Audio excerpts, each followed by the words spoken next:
Halo Sobat Jejama semua, dimanapun kalian berada. Selamat datang di podcast Jejama yang akan memberikan suatu informasi kepada saudara-saudara terkait dengan pengetahuan dalam suatu profesi yang ada di dalam suatu pengadilan negeri, terkhusus profesi yang ada di Pengadilan Negeri Gedung Tataan. Terkhusus untuk kali ini kita akan membahas tentang profesi hakim. Perkenalkan, saya sebagai host Muhammad Deseka dan ditemani oleh rekan saya Muhammad Bagus Suhadana. Untuk membahas itu semua, kita telah kedatangan kedua orang tamu, yaitu Bapak Dewa Gede Giri Santosa, SHMH, selaku Hakim Pengadilan Negeri Gedung Tataan, dan Ibu Profita Justisia, SH, selaku Hakim Pengadilan Negeri Gedung Tataan. Boleh kita beri tepuk tangannya? Sebelumnya, Bapak, Ibu, salam Jejama. Salam Jejama. Salam integritas. Salam integritas. Bagaimana kabar Bapak, Ibu? Baik? Baik, sehat selalu. Kalau lo gimana Gus? Kayaknya kelihatannya lesu banget. Iya, gimana nih? Bagus. Iya, kalau saya sendiri kan emang hari ini lesu ya karena cuaca juga ya Pak. Mana tadi juga mau mau nyari tripod ceritanya, cuma motor tiba-tiba mogok. Jadi kita mau biar kayak gitu. Saking santainya jadi curhat. Iya. Bagus bawa. Tapi karena sore hari ini kita ada materi penting nih ceritanya, mana ditemenin juga oleh kedua hakim kita yang kece-kece ini, jadi otomatis hari ini saya jadi semangat lagi. Sebelum kita masuk ke segmen utama, saya lihat cuaca saat ini emang nggak baik-baik aja Pak, apalagi kemarin ketiga teman kami nggak masuk karena sakit. Ya. Nah, dari Bapak dan Ibu sendiri ada tips and trick nggak untuk jaga kesehatan di kala musim hujan ini? Iya, kalau dari saya sendiri jujur kalau tips and trik jaga kesehatan ya, biasanya saya dapat dari Bu Profita. Selalu Bu Profita ada tips dan trik kesehatan. Bikin diri happy, happy, harus happy. Terus makan yang teratur, minum vitamin jangan lupa. Kalau anak-anak kosan biasanya ini ya, jangan kebanyakan makan Indomie, makan minum-minum minuman kemasan gitu lah. Dan makanya harus teratur, walaupun akhir bulan mencekik tapi harus teratur. Itu kayaknya saya banget Bu. Oh iya. Kalau saya alhamdulillah ada juga. Kasih dias dong. Sama dia. Kalau akhir bulan dia diajak ke rumah. Makan di rumah. Biasanya nggak mau saya ajak ke rumah Bu, pas itu Bu ceritanya. Nah Pak Bu kan pasti sibuk banget untuk keseharian menjadi seorang hakim. Itu kesehariannya ngapain aja sih Bapak Ibu? Oke, untuk keseharian sama seperti profesi pada umumnya, tentu kita dari hari Senin ya, Senin sampai Jumat kita bekerja ke kantor, ke Pengadilan Negeri Gedung Tataan dari jam 8 sampai jam 16.30. Nah, ini benar-benar cerita nih dari awal sampai akhir. Kalau tugas pokoknya sendiri kami selaku hakim sesuai juga dengan tugas pokok dari organisasi, yaitu adalah menerima, memeriksa dan juga mengadili perkara, baik perkara pidana maupun perdata. Jadi keseharian kami selaku hakim memang mostly kebanyakan itu berkutat dengan agenda persidangan. Gitu. Walaupun di samping itu kita juga ada pekerjaan kami berkaitan dengan administrasi perkara. Misalnya pemeriksaan berita acara sidang. Kemudian ketika kantor juga ada program akreditasi ataupun pembangunan zona integritas, kami juga selaku hakim dilibatkan juga gitu. Jadi selain tugas utama kami yaitu berfokus kepada penanganan perkara di tingkat persidangan tingkat pertama, kami juga ada kegiatan atau tas tambahan lainnya berkaitan dengan administrasi perkara. Itu mungkin dari saya, Bu Profita mungkin ada yang mau ditambahkan. Kurang lebihnya seperti sama seperti Pak Dewa ya, karena hakim juga pada pokoknya adalah kita bersidang, kita juga punya tugas tambahan. Selain itu ya membangun relasi dengan instansi-instansi lain ya, kita juga sering menggantikan Bu Ketua atau menemani Bu Ketua untuk mendatangi beberapa agenda di luar. Tadi kan berkaitan kesehatan ya, agenda tambahan kita juga ada olahraga rutin. Oh iya benar, olahraga rutin, family gathering, ya kan? Berkaitan sama kesehatan juga. Kan sering join juga. Iya, benar. Dari Unila ya kan? Berapa kali join olahraga? Dua kali.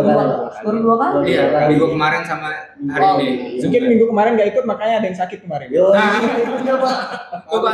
Iya. Sering olahraga biar sehat. Betul. Wah banyak juga ya Pak ya, berarti ya kesibukan sebagai seorang hakim ya. Berarti happy. Oh happy Pak ya. Harus happy. Kata Bu kita tadi kan. Kalau nggak happy kan kita gampang sakit. Mengingat banyak pekerjaan harus dilakukan. Benar sekali tuh ya. Oh ya. Tapi Pak Bu kan setahu saya Bu ya, kayak dalam menjadi seorang hakim itu kan nggak mudah ya Bu ya Pak ya.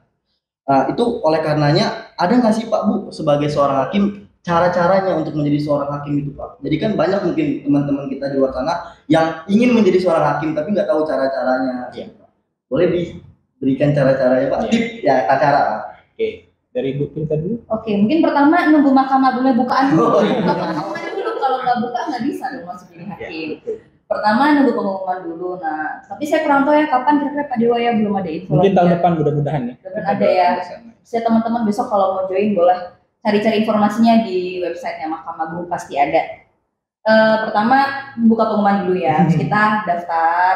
Kemudian bisa nanti kalau waktu kami kemarin itu kami melewati pertama itu screening dulu ya, screening administrasi, mengirim ijazah lah, kemudian kita kirim CV nggak ya Pak Dewa ya?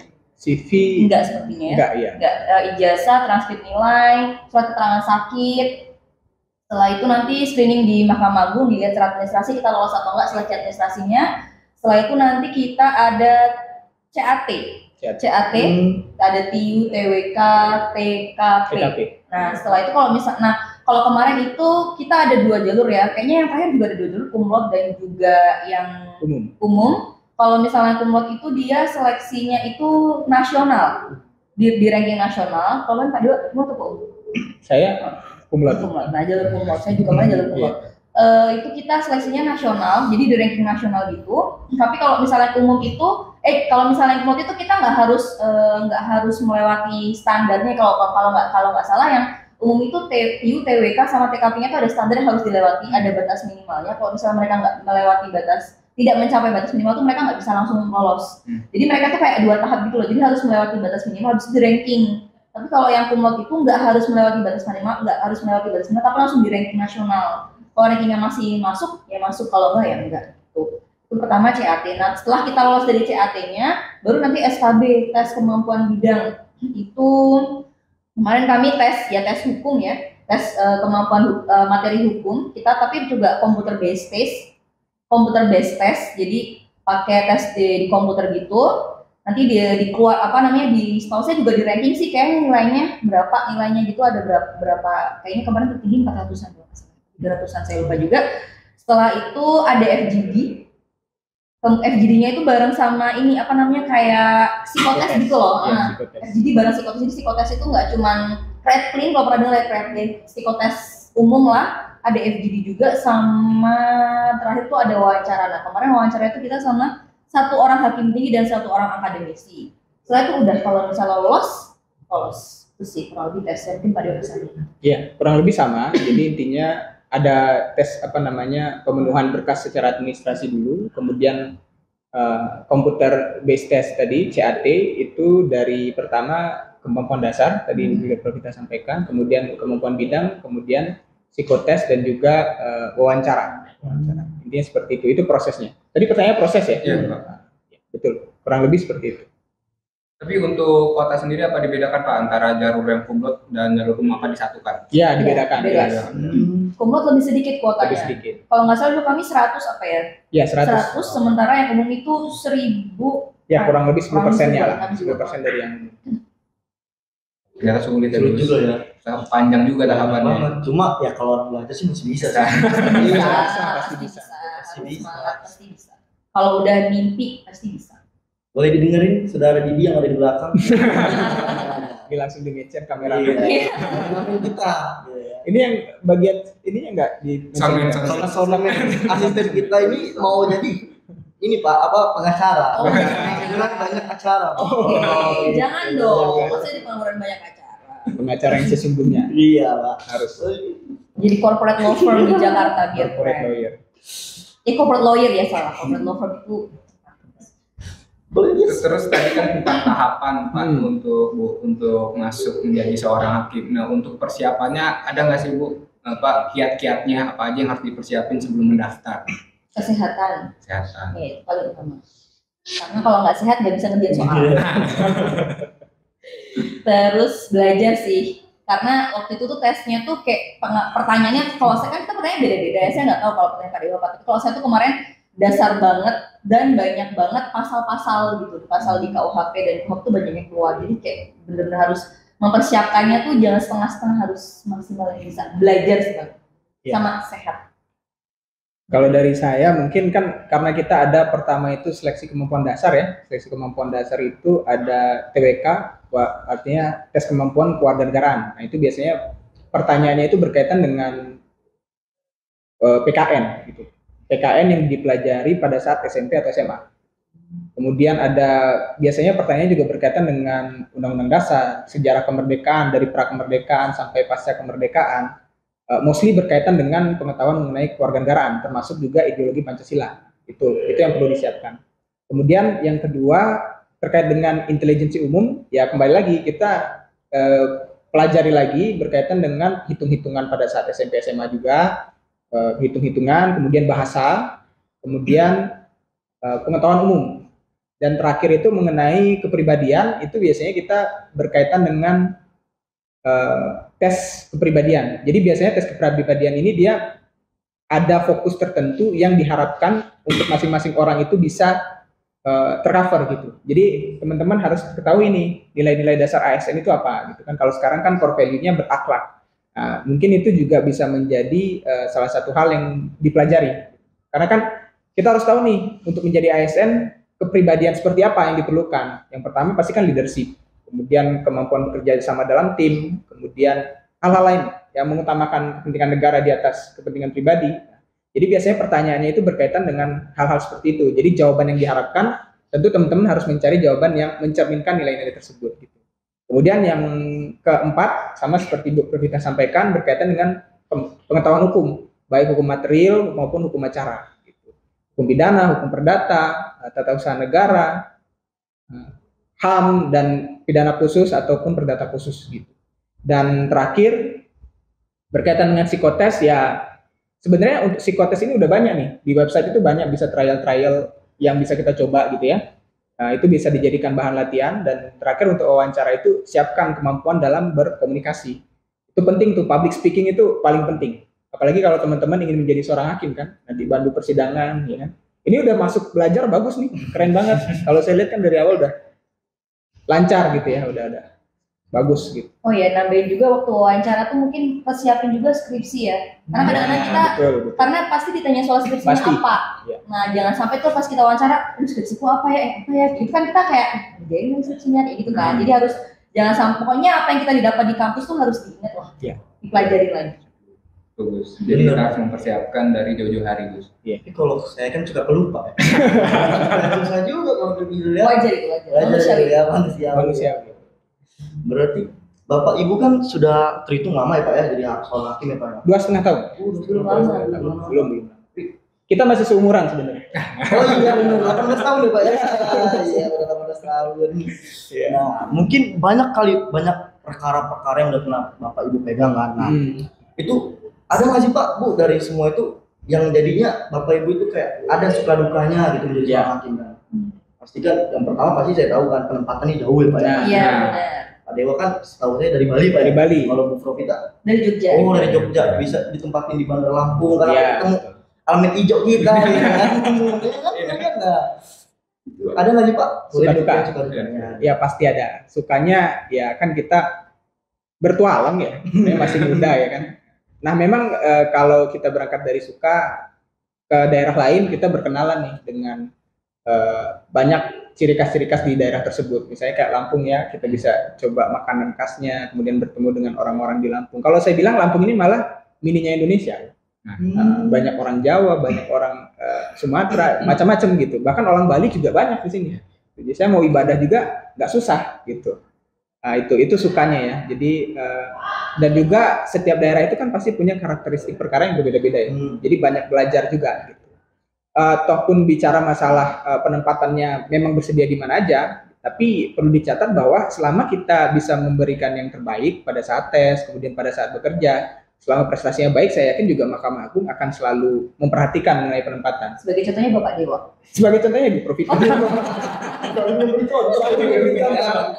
Ya kalau saya rasa kan kayak Lampung ini nggak sulit juga kalau saya mau ke Bali gitu, penerbangan kapan aja ada gitu kan, dan nggak makan waktu lama untuk ke Bali gitu. Dan salah satu penempatnya menurut saya bersyukur banget gitu dapat di sini. Itu sukanya. Kalau dukanya ya bersedia ditempatkan di mana saja. Coba dari Ya, karena kita harus siap-siap ya. berjarak lah dengan keluarga. Kalau ada hubungan suami istri LDR kayak Iya begini betul, LDR. gitu. Udah sebuah kepastian. Gimana kita kalau kita? Kalau saya mungkin menambahkan sukanya lagi itu karena kan kita tuh pindah-pindah ya. Jadi kita tuh banyak teman, mengenal banyak orang, banyak karakter orang. Jadi kita kayak menambah apa ya? Menambah pengalaman untuk kita itu paling utama karena pengalaman itu nggak bisa dibeli. Paling utama itu pengalaman yang pasti kita dapat. Dukanya sama sih jauh dari keluarga. Itu yang paling memberatkan tuh sebenarnya itu jauh dari keluarga karena apalagi kalau misalnya kita di tempat itu kita tuh nggak punya saudara lain gitu loh kayak cuma kita sendiri. Nah itu yang menurut saya paling berat sih, cuman tapi pasti bisa. Saya bisa, pasti teman-teman juga pasti bisa. Pak Dewa bisa, semua pasti bisa. Semua pasti bisa. Berarti experience-nya ibu ya, experience Iya. the best Iya. teacher. Iya, pengalaman tuh nggak akan bisa dibeli, jadi harus sebaik-baiknya lah. Jadi ya ingat ya, jadi ingat kalau jadi hakim siap ditempatin di mana saja. Jadi utamanya di situ. Dan untuk selanjutnya Bu, kan kita sebagai mahasiswa hukum di hukum tuh ada berbagai jurusan. Kalau di Unila sendiri ada 5 Pak, ada pidana, perdata, hukum internasional, hukum administrasi negara, sama hukum tata negara. Itu untuk menjadi seorang hakim apakah harus dari jurusan tertentu apa tersegmentasi gitu, pidana aja apa perdata aja yang bisa? Itu gimana Pak Ibu? Enggak sih, tapi paling kalau misalnya pengen jadi hakim di pengadilan agama, maksud saya berarti kan dari fakultas kebanyakan harus menguasai ini ya hukum Islam ya, tentang syariah ya, karena kalau misalnya di pengadilan negeri nggak ada nih tentang syariah gitu kan. Atau kalau misalnya dulu waktu kalau misalnya pengen masuk ke pengadilan tata usaha negara, fokusnya ke hukum tata usaha negara. Tapi kalau misalnya pengadilan negeri ya pidana sama perdata sih. Ya Pak Dewa ya? Iya betul. Jadi intinya syaratnya hanyalah sarjana hukum. Jadi apapun itu jurusannya semuanya bisa mendaftar. Tapi memang fokusnya nanti seperti Bu kita sampaikan, kalau pengadilan negeri ya fokusnya di pidana dan perdata. Kalau TUN ya tata usaha negara, militer dan kalau misalkan ada pengadilan khusus seperti hubungan industrial dan lain sebagainya itu memang nanti ada fokusnya sendiri gitu. Tapi kita sebagai hakim ini biasanya ada sertifikasi juga gitu. Jadi untuk menangani suatu perkara tertentu misalnya anak gitu ya, itu juga ada sertifikasinya. Itu melalui pelatihan gitu ya, melalui pelatihan dan nanti kita dilatih bagaimana cara menangani perkara pidana anak dan juga nanti ada sertifikasinya gitu. Jadi kalau untuk sarjana hukum jurusan apa tidak ada batasan. Intinya sarjana hukum bisa daftar. Jadi tidak terbatas sama jurusan apa ya? Iya, tidak terbatas sama jurusan. Makin banyak saingannya. Tapi penerimaannya banyak juga. Banyak juga. Iya, jadi bisa lah kalau menurut saya. Didi dengerin Didi ya. Bukan sesuatu yang mustahil ya. Iya. Tadi Bapak Ibu bilang tentang sertifikasi kan Pak ya. Mungkin apakah kan mungkin ada sepertinya pendidikan ya Pak ya untuk menjadi seorang hakim. Nah, sepengalaman Bapak dalam pendidikan menjadi seorang hakim itu berapa lama sih Pak? 2 tahun ya? 2 tahun, kurang lebih 2 tahun. Kurang lebih 2 tahun. Tapi beda-beda ya, soalnya angkatan sebelum kami itu nggak sampai 2 tahun. Ya, tergantung programnya pada saat itu gitu. Tapi secara umum biasanya dimulai dari pendidikan latsar dulu. Ya. Itu berkaitan dengan pendidikan ASN gitu. Pegawai negerinya dulu gitu. Nanti setelah dilantik jadi pegawai negeri sipil, baru nanti pendidikan calon hakim. Nah, kalau pendidikan calon hakim ini biasanya tahapannya itu ada. Kalau kami ada 3 tahapan. Pertama itu berkaitan dengan administrasi perkara, kedua berkaitan dengan panitera pengganti, ketiga baru asisten hakim. Gitu. Jadi itu semua makan waktu kurang lebih 2 tahun lebih lah pada saat kami. Nah, tapi biasanya program pelatihan itu kan selalu dilakukan penyempurnaan. Nah, penyempurnaan jadi mungkin saja di penerimaan berikutnya ini bisa berbeda. Gitu. Tapi kurang lebih umumnya sih 2 tahun, bisa kurang bisa lebih. Itu pelatihannya Bapak berarti udah diterbang-terbangin ke sana sini Pak, ke berbagai daerah gitu, apa masih di tempat Bapak mendaftar? Jadi kalau saya kemarin kebetulan saya mendaftar di Jakarta, tapi dapatnya yang dekat Jakarta sih. Pada saat latsar saya di Bandung, kemudian magang pertama saya di Kuningan, kemudian yang kedua di Sumber. Itu Jawa Barat semua, jadi dekat Jakarta. Bisa ditempuh pakai kereta. Berarti Bandar Lampung nih kota Sumatera Bapak pertama ya Pak? Pertama kali saya nginjekin Sumatera itu Bandar Lampung.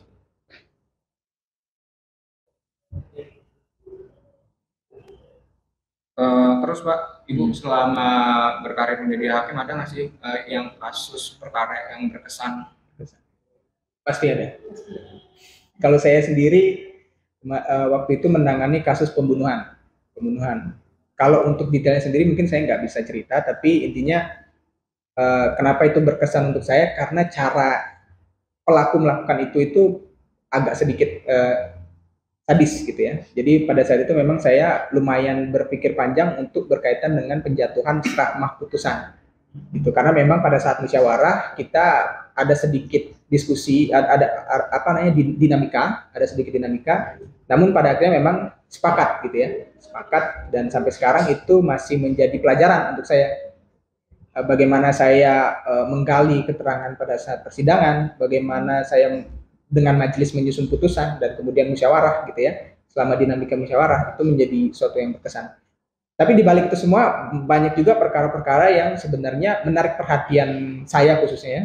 Kayak seperti perkara narkotika, perkara perlindungan anak gitu dan beberapa perkara-perkara lainnya. Mungkin dari kita ada.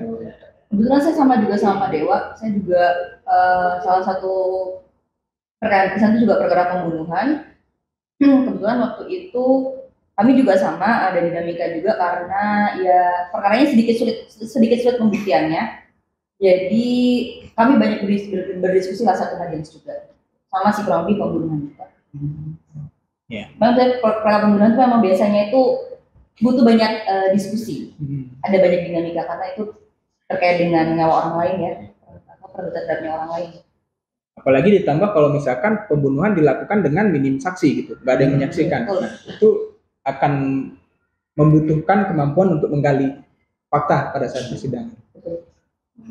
Nah, berarti serem juga ya. Serem dong. Tapi ketika dijalani dan kalian memilih profesi ini gitu ya, saya rasa subjek hukum apa yang kalian pelajari selama di fakultas hukum itu kepake banget. Jadi sangat linear. Jadi soal kasus yang berkesan sama lagi Bu. Oh iya. Kalau kita kan belum ngapa-ngapain. Kalau nanya saya nggak tahu apa.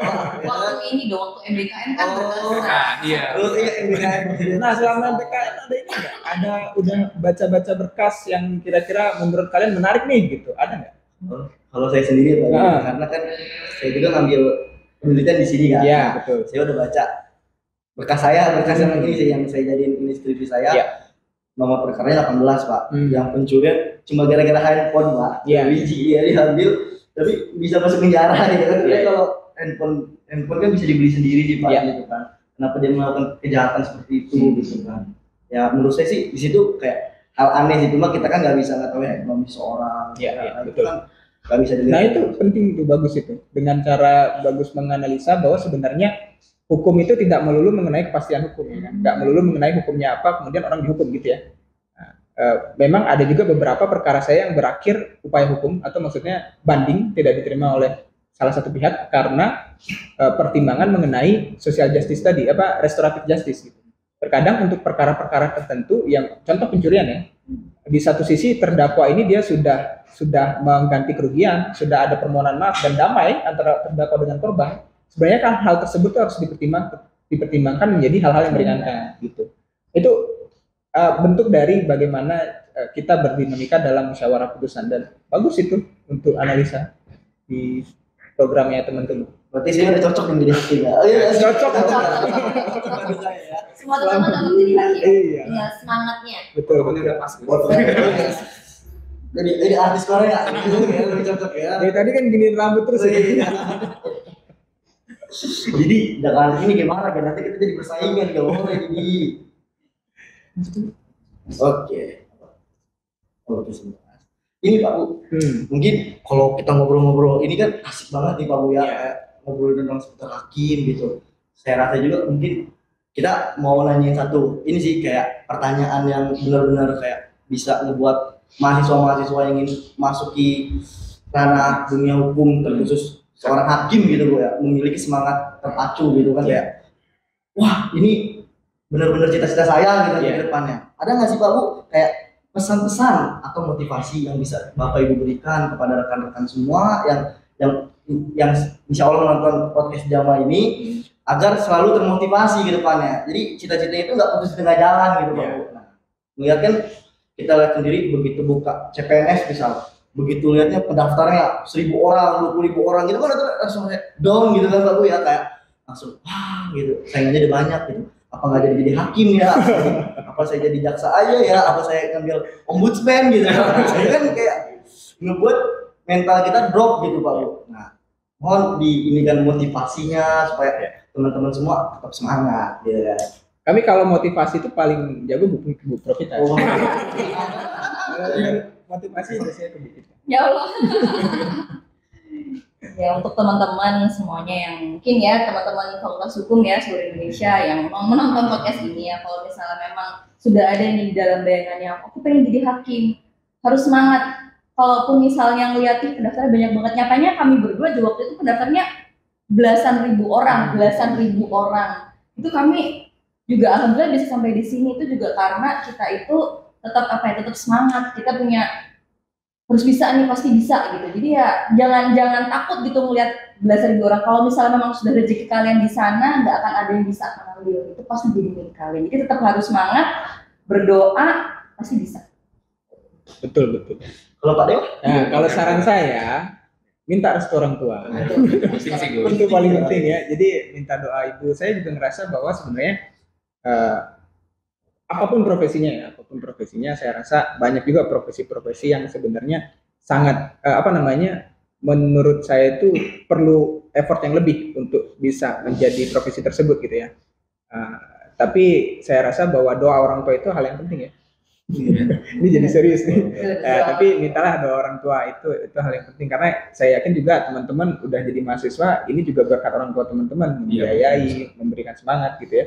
Kemudian yang paling penting, betul kata Bu Vita tadi, diantara misalnya ketika kalian meng-apply gitu ya menjadi calon hakim dari 11.000 orang, itu pasti kan yang di atas itu melihat nih, Tuhan melihat sebesar apa effort yang udah kalian keluarkan. Kalau saya sebenarnya sangat sepemahaman dengan teori bahwa semakin besar effort yang dikeluarkan, maka semakin besar pula kemungkinan kita untuk memperoleh apa yang kita harapkan gitu. Jadi sekarang tinggal kita lihat nih, orang mana yang effortnya lebih besar. Jadi walaupun setiap hari misalnya kalian mencicil ya dari sekarang, mungkin itu bisa jadi tabungan usaha kalian gitu kan. Tuhan bisa lihat, oh ini udah memulai sejak awal, walaupun dimulai dari kecil. Itu kalau mau saya saranin buku Atomic Habit bagus. Jadi nggak bisa kita merubah sesuatu itu hanya dalam sehari, tapi harus kita mulai dari awal, mulai dari sekarang. Jadi saran saya untuk semua teman-teman yang masih mahasiswa, mulailah untuk berpikir bahwa besok itu akan menjadi apa gitu. Jadi kita bisa mempersiapkan nih mulai dari sekarang, bukan cuman mikirin soal skripsi doang gitu, tapi masih ada kita harus tahu nih 5 tahun ke depan, 10 tahun ke depan tuh sebenarnya mau jadi apa gitu. Jadi kita bisa persiapkan dari awal tuh. Dan kekuatan doa, itu aja sih, doa, effort ya kan begitu. Restu orang tua. Restu orang tua yang penting. Iya, orang tua. Tapi kan tadi juga ada doa. Ada doa ya. Saling melengkapi. Iya. Nggak bisa cuma salah satu, harus semuanya bersama. Semuanya tuh ya. Teman-teman semua denger tuh ya. Dari tadi teman-teman semua denger tuh ya. Karena beliau berdua ini udah pernah merasakan. Kok nggak diri sendiri? Oh, diri sendiri. Saya denger ya. Maksud Pak Dewa tuh gitu, diri sendiri. Waduh, asik juga ya saya kata ya. Tapi sepertinya waktu kita terbatas. Soalnya kita akan melakukan apel sore. Benar sekali itu. Ini nilai disiplinnya saya kasih besar lah. Saya juga nih Pak. Sayanya. Iya. Oh iya. Betul. Jadi kalau ditunjukin mungkin nggak bakal habis sih Pak. Betul. Karena kan banyak banget nih yang bakal jadi pertanyaan kita. Itu kan cuma berhubung waktu juga gitu kan, dan kita benar kata saudara teman saya tadi, teman saya itu mau ada apel sore. Jadi kami ucapkan terima kasih kepada Terima kasih. Jangan kapok-kapok Bapak Ibu. Terima kasih banyak. Kita mohon maaf kalau ada kesalahan. Ya kami juga mohon maaf. Kalau misalnya ada salah-salah. Kalau ada ucapan yang keliru, Ya. Mungkin kita bakal ketemu di next season kali ya. Next season ya kan. Siapa tahu kan next season kan ketemu dengan profesi lain ya. Kan banyak di